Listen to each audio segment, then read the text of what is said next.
Good afternoon and welcome to the Financial Optimist. And today I want to share with you a breakdown of my expenses for the month of December 2025. Now, for comparison purposes, I do live in the United States, which is ranked as the 13th most expensive country on the planet, and I live in the state of Florida. Now, I'm sharing this with you to show you it is possible to survive on a very small budget. Here at the Financial Optimist, my goal is to live on less than $1,000 per month. Some months are a little more, some months are a little less, and then I average it all together. So without further ado, let's dive right into it. So let's start with utilities. My water bill was a bit high this month at $81.09. It is a bit more than I would like, but oh well. My electric bill is very low, only $82.19 this month. That's because here in Florida, it gets much colder in December, and we don't use air conditioning all that often. We use a little bit of heat this time of year, and so my air conditioning heating was barely on the entire month. I paid very little electricity. And the internet, of course, was the standard $30 I pay every single month. So in total, I had $193.20 for my utilities. So less than $200 for utilities, very, very affordable. Yes, the water is a bit high, but everything else balances it out. Next, food.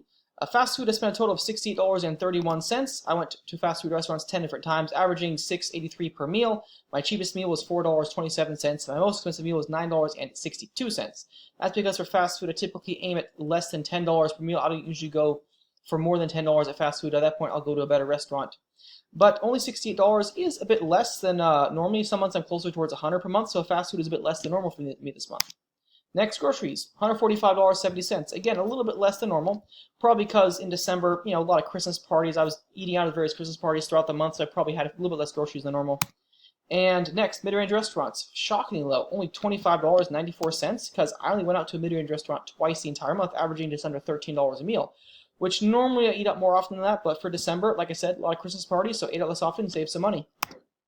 So in total, about $240 for food for the entire month. Next, fuel. I went to the gas station 3 times and filled up for a total of $53.44, or just about $18 on average per fill up. Miscellaneous, about $250 of just some odds and ends here and there. Entertainment, not much, $23.71, because again, if you're going to Christmas parties, at least for me, I wasn't the one hosting most of those parties, and so I wasn't spending a lot of money on that. For Christmas itself, I did spend a little over $250 on various Christmas presents for various people and whatnot, so it is an extra line item I don't have for previous months, but, overall, it could be worse. And lastly, property taxes, $575.08. And this isn't the monthly property tax bill, this is the annual property tax bill. This is what I paid for all of 2025. So unless they come after me asking for more taxes, that's what I paid for the entire year. So it works out to only a few dozen per month. That's because I purchased a very affordable house. This house here, I only paid $100,000 for it, and so the property taxes are very, very low on that kind of a house. And next year's taxes may be a little bit higher, but it should still be less than $1,000 on property taxes for 2026. Now we add up the totals for every single one of these categories here. The total comes out to $1,587.41. So that right there is the most expensive month I've had since starting the Financial Optimist.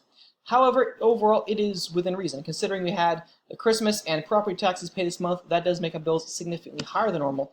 If you cut those out, just my normal expenses for the ordinary month-to-month cost of living was $758.05, which actually is almost in line with many of my several previous months. A lot of months I'm like $700, $800 a month just to cover the absolute basics.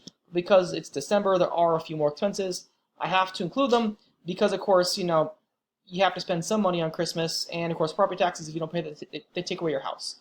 So for me, this is absolutely necessary expense, but overall, I'm still quite pleased. Even my most expensive month of the entire year is still barely $1,500, not even $1,600. Meanwhile, a lot of people pay this much just in rent, plus everything else. So then I asked the question, okay, so you said you already had a house, so no rent, is there a mortgage? Nope, no mortgage. You might ask, well, what about the other categories you're missing? Don't you have any subscriptions? No, I typically avoid those. And what about, things like credit card debt, student loan debt? No, I don't have any debts. Car note? Nope, I got my car fully paid off. I live the debt-free lifestyle. Every single thing I own is fully paid off, and it keeps my monthly bills very, very low. And so that's how I'm able to survive on such a small amount of money. Now, if you're watching me from another country, by all means, drop a comment below in the comment section. Let me know what's your cost of living where you're from. Otherwise, if you have any other questions, let me know. I'll do what I can to answer them. But other than that, have a great day.